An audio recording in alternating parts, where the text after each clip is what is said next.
Jadi kalau proses pemilihan langsung itu yang menentukan akhir itu kan masyarakat. Seperti korban, walaupun mungkin orang lain tidak mengatakan itu korban, tapi ya maksudnya korban politik.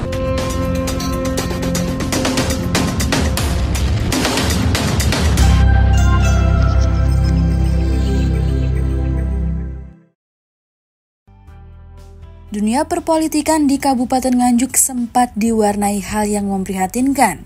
Menjelang pendaftaran bakal calon bupati dan wakil bupati Nganjuk ke kantor KPU pada 27 sampai 29 Agustus 2024 mendatang. Ini terjadi setelah Ketua Umum Partai Golkar Erlangga Hartarto mundur dari jabatannya dan digantikan oleh Bahlil Lahadalia. Sebelum mundur, Erlangga sempat memberikan rekom kepada pasangan calon Bupati Nganjuk, Ita Triwibawati dan calon Wakil Bupati Zuli Rantawati. Namun tiba-tiba, surat rekom untuk pasangan calon Bupati dan Wakil Bupati Nganjuk yang dikenal dengan sebutan Bunda Ita Mbak Zuli tersebut dicabut dan dialihkan ke pasangan Muhammad Muhibin Nur dan Ausaf Fajar Herdiansyah.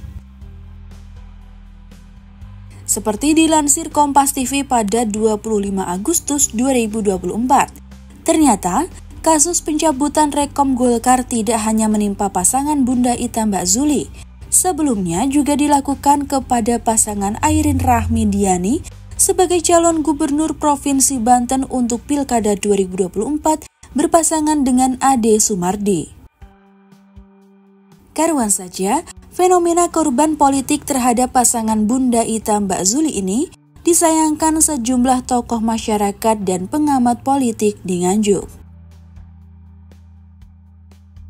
Di antaranya Yulia Margareta atau yang lebih akrab disapa Mbak Zulma, selaku koordinator Salam 5 Jari dalam unggahan video di akun Facebook Mei Home berdurasi 2 menit 59 detik. Salam 5 Jari, ya ini apa ya? Kayaknya aneh-aneh itu, lihat fenomena terus apa ya yang tiba-tiba apa yang tidak kita perkirakan, apa yang tidak kita duga muncul kayak caber bledek loh. Kok ya lucu-lucu ngalahin sinetron, ngalahin stand up komedi.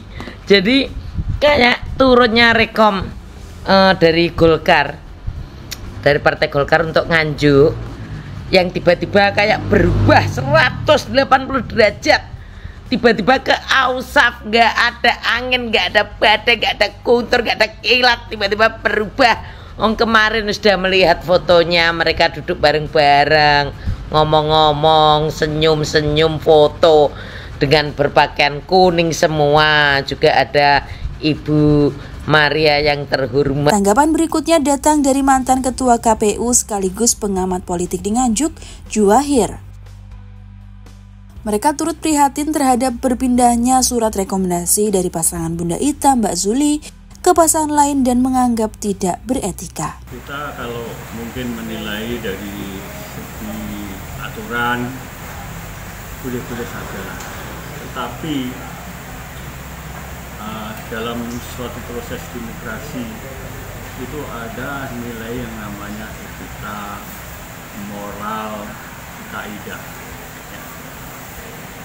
Seorang pemikir besar di Amerika namanya Francis Fukuyama, itu seorang guru besar di Universitas Harvard, itu meneliti tentang demokrasi di berbagai negara, kemudian diterbitkan dalam sebuah karya ilmiah atau buku namanya Democratic Accountability.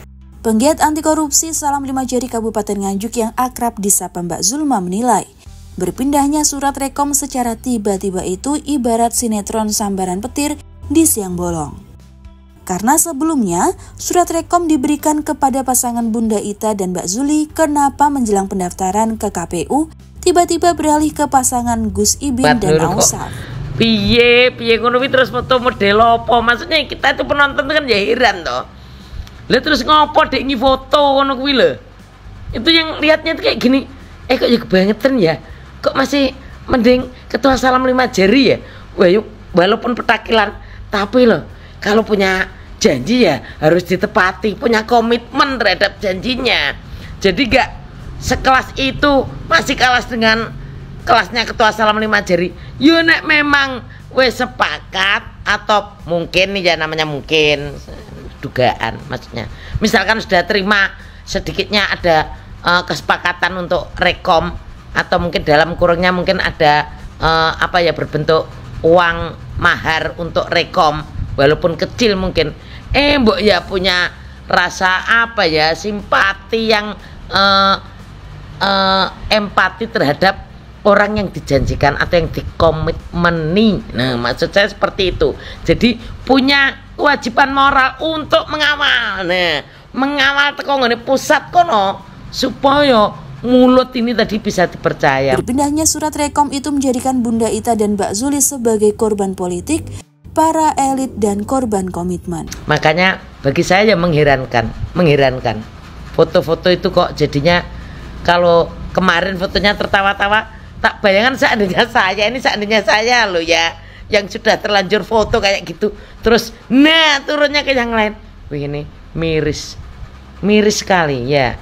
Ini sesuatu yang mungkin bagi orang lain tidak menyakitkan, tapi saya melihatnya itu menyakitkan. Karena apapun, misalkan tuh saya katakan saya akan merasa seperti korban, walaupun mungkin orang lain tidak mengatakan itu korban, tapi ya maksudnya korban politik seperti itu ya. Ya berubah.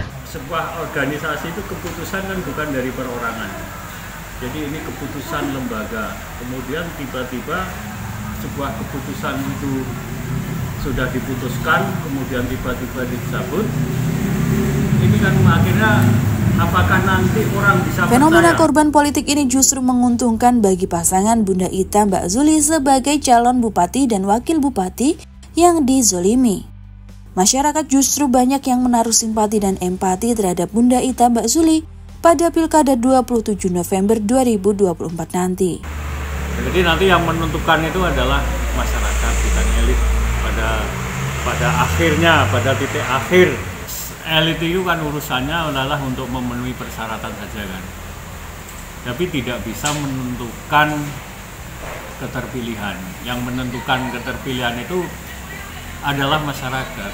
Jadi para calon itu mestinya menggunakan cara-cara yang elegan, bagaimana menarik simpati masyarakat itu supaya tertarik pada calon yang bersangkutan.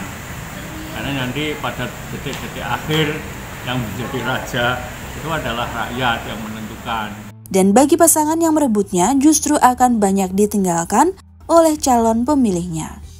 Dari Nganjuk, Jawa Timur, Nganjuk TV melaporkan.